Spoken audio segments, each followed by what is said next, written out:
Hello, guys.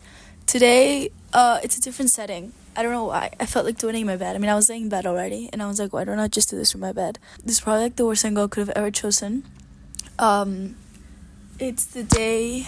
It's like the last day that I have to pack things up. Actually, I'm currently waiting for the movers. There's like a 6 hour interval in which they can come, which sucks because I'm supposed to go to work today, and I feel really bad because I told the family I have no idea when they're gonna come. So I'm a little bit stressed about that right now, but we can't do anything about that at this current moment. So we'll see how that goes. But apart from all of this, I wanted to take a chill episode to sit the two of us, me lay in bed, and reflect. Reflect about what home means to me. Reflect about the perspective of someone that has been constantly moving for the past 3 years. Someone that has lived in multiple different apartments, both at home and abroad, living by herself. I'll get into more of an explanation about that in a second. Perspective of someone that, even though she is tired and exhausted of living this life, wants to do it again in 2 years. I think at the end of the day, the pros outweigh the cons. And the stress really does build me. But yeah, I think it's just like, also I'm here because the sun is hitting me. And you know what? Yes, I'm moving to Spain in 2 days, but the sun in London is rare and I'm going to take it. But anyways, so yeah, I just wanted to reflect about my move. I wanted to reflect about my stress about my move. I feel like it'll make me feel better. But then on top of that, I also wanted to reflect about my experience with constant moving, my experience with building a home, my experience with, I think, having like an open mindset when it comes to moving around all the time, and knowing that that's probably what I want to do for the next 10 years of my life, is to keep moving around and keep finding new places and like learning about new places and building different homes in different cities until eventually later on having a city be stable for a long time and then go unstable again, because I think I could never just stay in the same town for the rest of my life and die there. I don't know how to explain. I think I'll never be the type.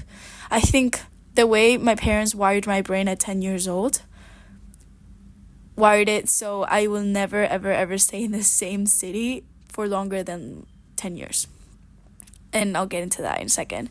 This was just kind of an introduction to the topic of the episode. So basically, to dig deep, to give you a little background, is the first time. Also, the sun is hitting me right in the face, but I really don't care. This is actually kind of amazing right now to feel.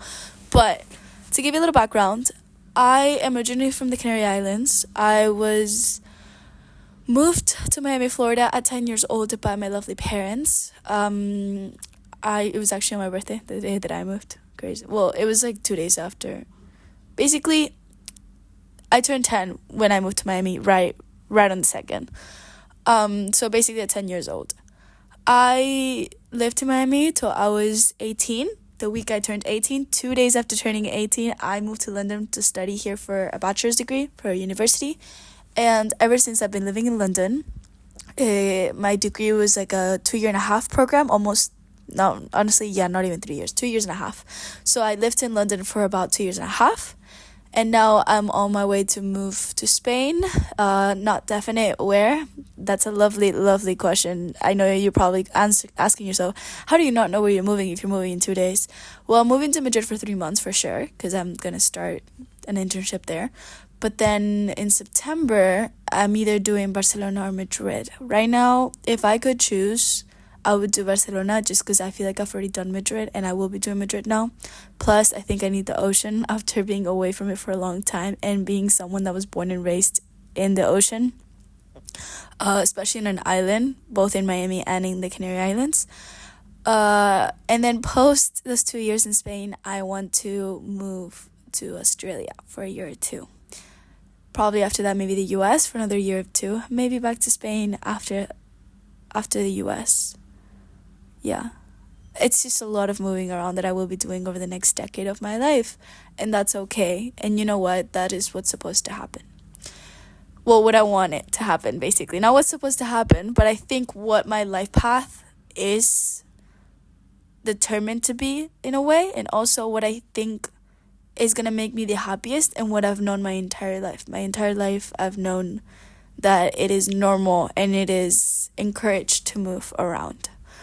So when I think about the first time I moved countries at 10 years old, I think about the fact that I was sad about, the only thing I was sad about, I mean, I didn't really have a consciousness at that point, well, fully, but I was sad about leaving my little school crush behind in the Canary Islands, to be honest. If we're being quite honest, that was all I thought about in the shower when I took a shower and I was crying about moving to Miami, which is so silly of me. But you know what? Like, I wish I had her problems. Like, I wish I had 10-year Lucia's problems.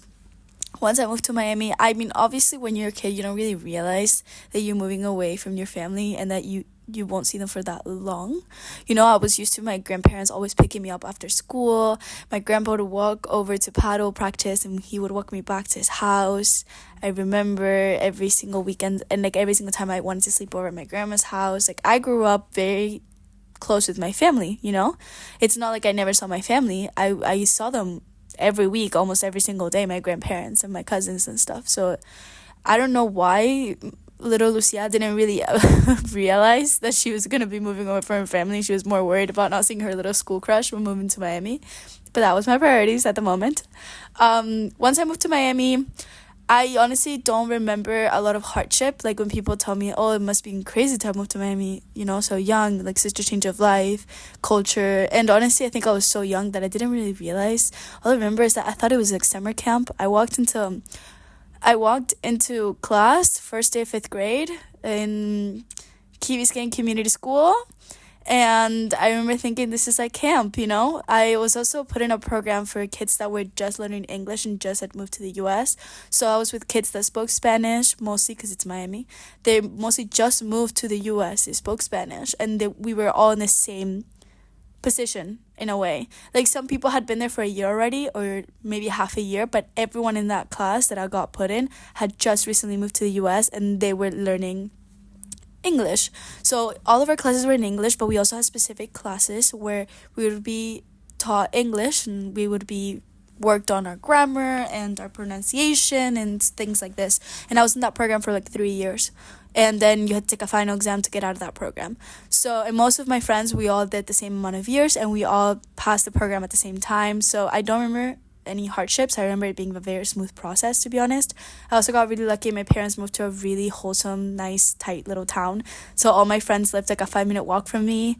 And it was a very safe neighborhood. So I was able to walk by myself all the time. I would skateboard to school, I would skateboard to tutoring, I would skateboard to tennis, I would skateboard to swimming class.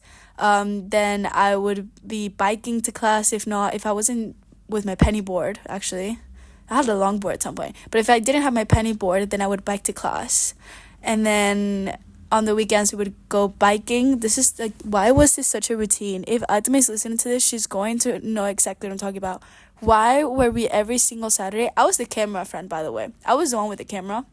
So I had to bring the camera to the beach. So every single Saturday, we would meet up with all of our bikes in the park in the middle of the neighborhood. We would bike to Subway. Everyone would get their Subway order. And we all knew specifically how much money we were going to spend on that Subway. It was like $7 at the time for a foot long, which is crazy. And I remember specifically my order. It was like tuna, cheese, tomato, lettuce, and like an onion sauce thing.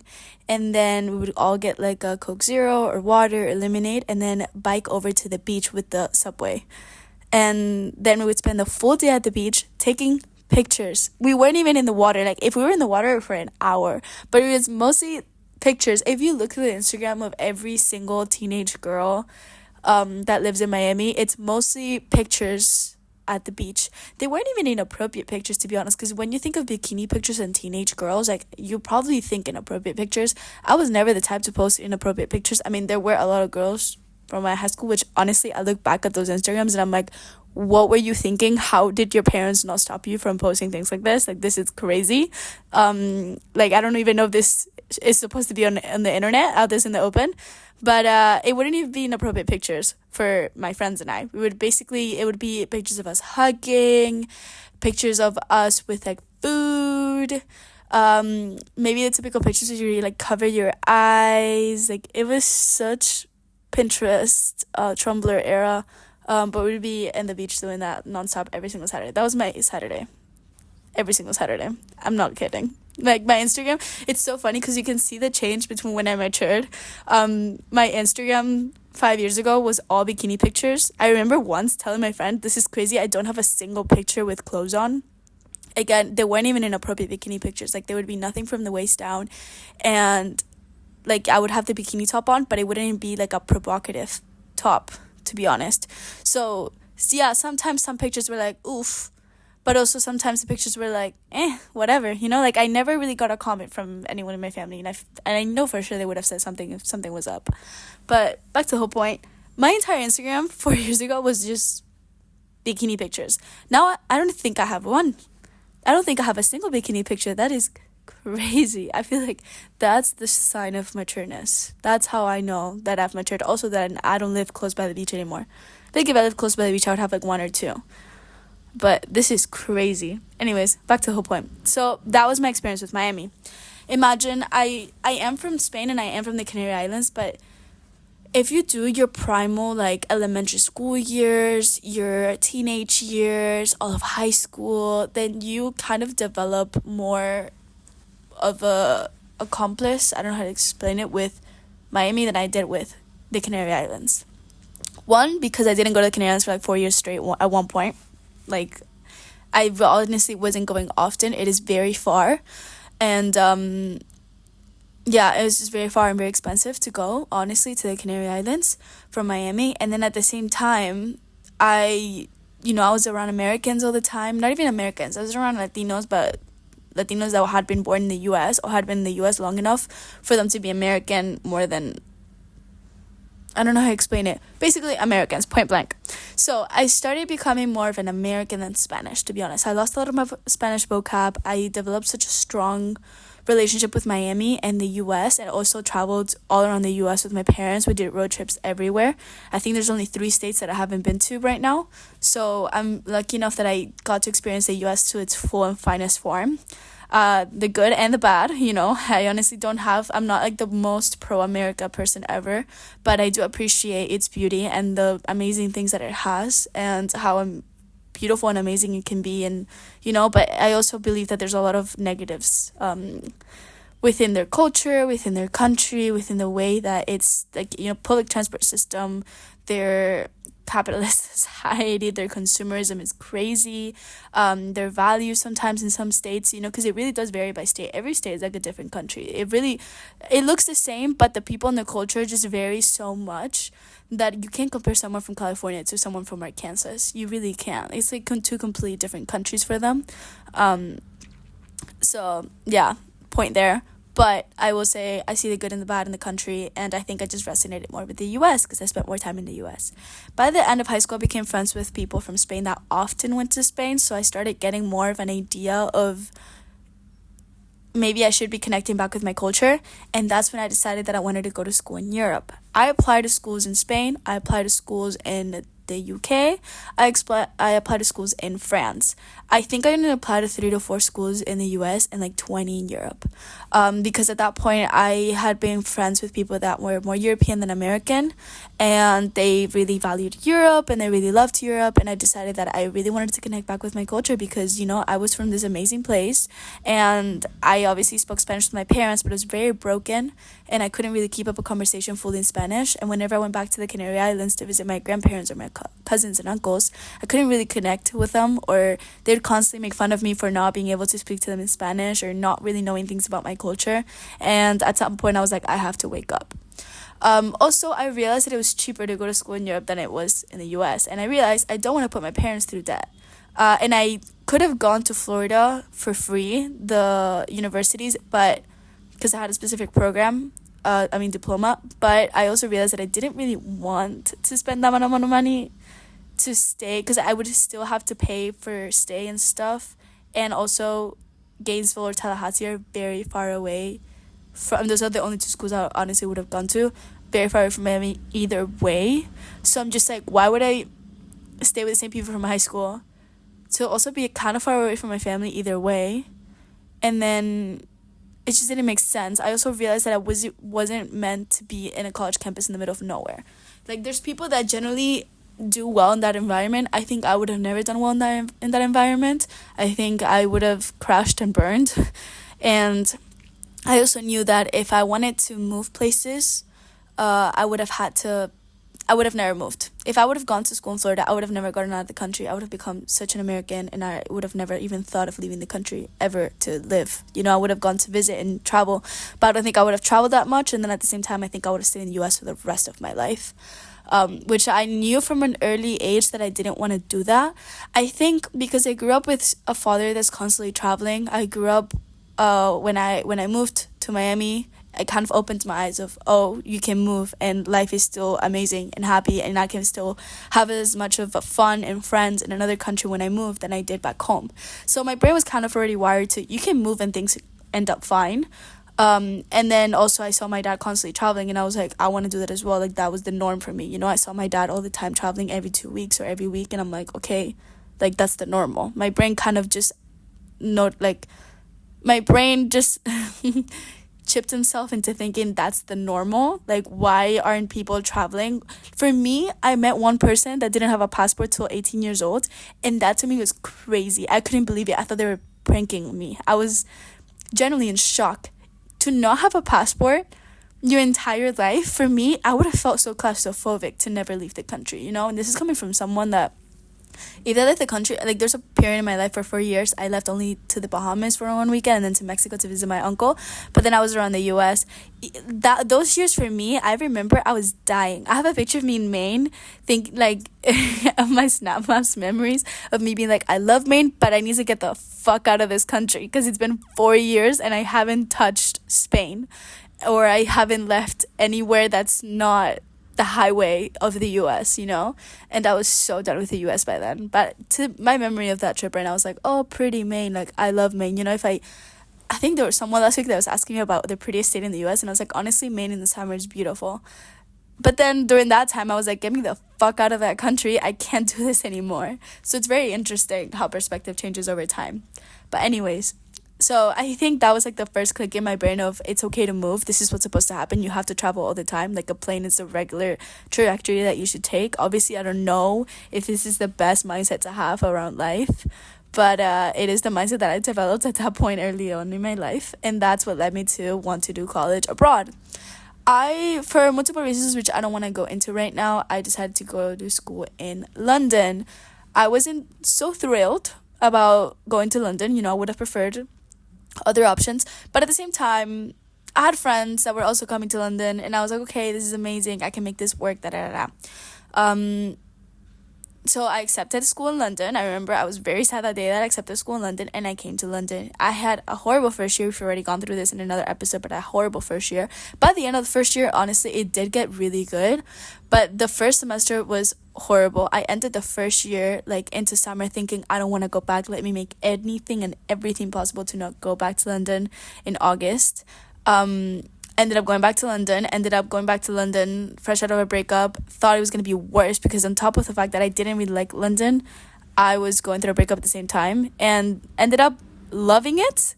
Ended up the first day of second year of university, I remember getting to London and being like, I love it. Like, why did something just automatically click in my brain?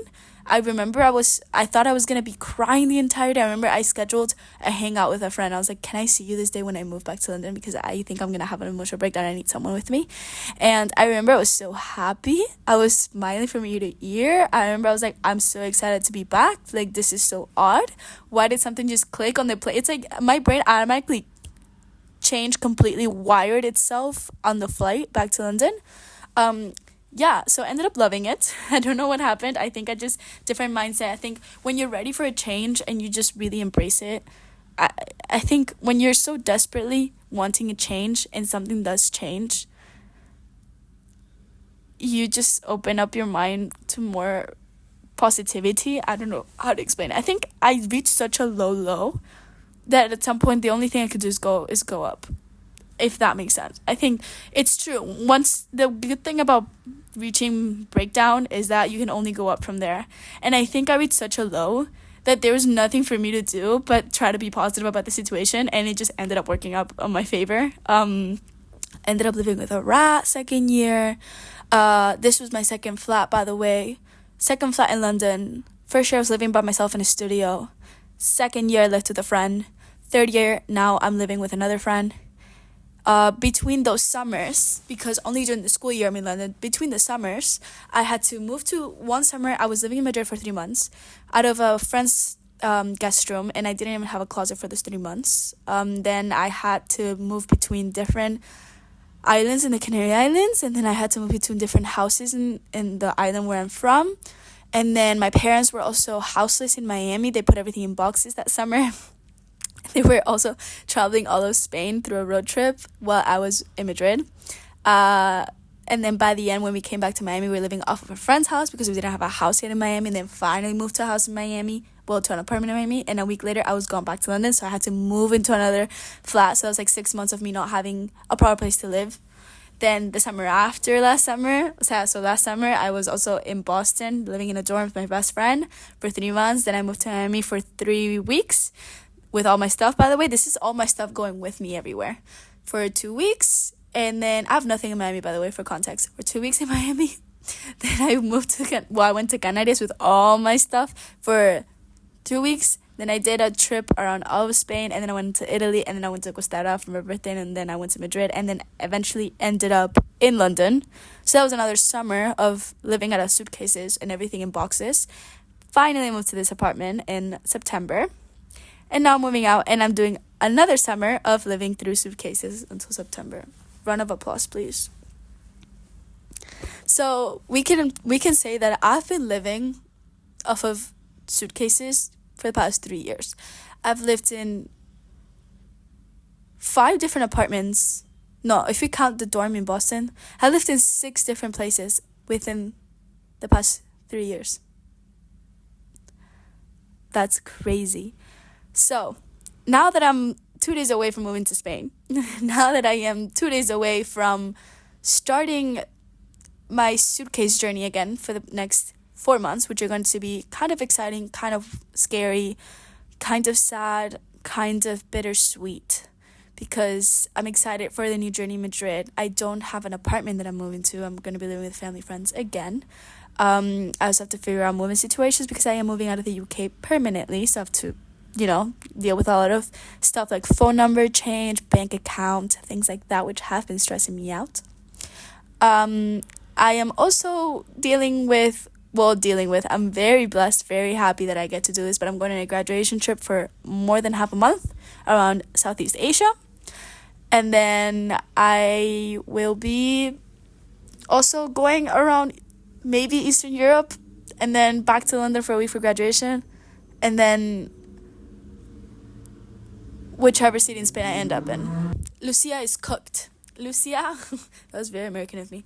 Lucia is going to have to wire her brain into thinking there's going to be instability for the next 4 months of my life, and that's okay.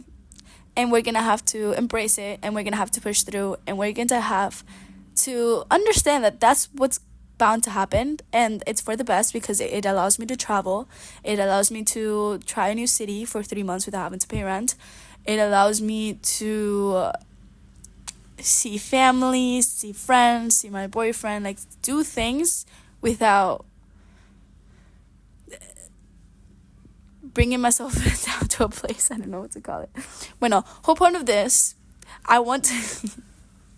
whole point of explaining my entire life story is to really understand that even throughout all the moves, I was able to make every single place of these like home. Even after all these moves, I'm still want to do more. I still want to do this for 2 years and then go back to moving to the other side of the world, such as Australia. And then after that, I want to move to the US for a little bit and then back to Spain. There's so many things that I'm still left to do. There's so many things that I'm still left to stress about, and even after all this stress and during right now, the most stressful time out of all my moving situations, I'm still choosing to be like, yeah, I want to do this again. Like I'm going to have to do this again. And I know that I want to because that's what's best for me. And I know that it's going to be worth it doing it. So in a way, I think what I've gotten, my learning lesson out of this past 3 years is not only have I learned discipline, I've learned to have confidence in myself that I can make all of this work. I've learned that I can be my own home. I think, yes, family and friends make your own home, but at the end of the day, the only thing that's constant is you. And if at 10 years old I was able to build a whole new life in Miami, which I'm very sad about leaving behind right now because my parents are moving out of Miami as we speak, so I don't think I'm gonna be able to go back until a couple of years, or if I go back, it's definitely not this year, and it'll be very different, and I don't even know if I could see people that I call home there. So basically, I think what I've learned after all of this is that as long as I am content with myself, as long as I have a good relationship with myself, I can make any place feel like home. I can make friends, I can make connections, I can build that own little life by myself. Because at the end of the day, I did that at 10 years old. I did that at 18 years old. And I turned it around even when it was so bad at the beginning. I turned it around in London, and I put myself out there, and I made friends that feel like home, even if it happened within the past year and a half out of the 3 years. And I know that it's going to happen again in Madrid, it's going to happen again in Barcelona, it's going to happen again in Australia, it's going to happen again in California if I move to California after Australia. I genuinely think and I genuinely believe that at the end of the day, everything's going to turn out fine, because I was able to do that so many times, and then I'll be able to do it again. It takes social skills to a certain level, but it also takes confidence within yourself and confidence that you'll be able to push through and do it. And I generally do believe that after this entire experience, I've built so much of an open mind about the world. I've built such of an open mind about what I can do with my life and the possibilities that I have in my life and how much I can do with my life. And I know that there's not just one path that I can take, and you can make life exciting. A lot of people, I was in therapy the other day and we were talking about how some people generally don't think about going out of the box or doing crazy quote-unquote things because they think, okay, I have to live here for the rest of my life, or I have to do this job for the rest of my life, or I have to do this career for the rest of my life. And I think I've gotten so lucky enough to have such an interesting, complicated living and moving situation for the past 3 years that it's made me realize that life can be exciting, and you can choose to make it exciting. It's gonna suck at times because to make it exciting you have to really push through, but that's kind of what makes it entertaining in a way. When I think about 2025, I'm gonna think about the year that Lucia moved out of Miami, moved out of London, moved to Spain, became independent, started her first job, and went through like 5 stages of grief with 2 different cities at the same time. And I know I'm gonna look back by the end of this year and be like, and she did that, and she accomplished it, and look at where she is now. And I know I feel proud of myself, and it's at complicated times like this that I know that it's going to be worth it in the future to push through right now. Sorry, I had to pause the video quick because the movers were here. Amazing. Yay! I did that. So I think I don't know if this was like an awkward pause. Maybe it was, and if it was, it had to be done. I have a lot of packing left to do for suitcases, and now that the movers came, I actually have to go to work, so I have to figure stuff out before that. So I think this is today's episode. Thank you so much for listening. Hopefully I always say this, but I hope it makes sense. I think I always rant and I try to go to the point, but the point is lost. Maybe I should be making a guideline to the episodes. We'll see about that. But yeah, thank you for listening, and I'll see you guys next week. Peace out.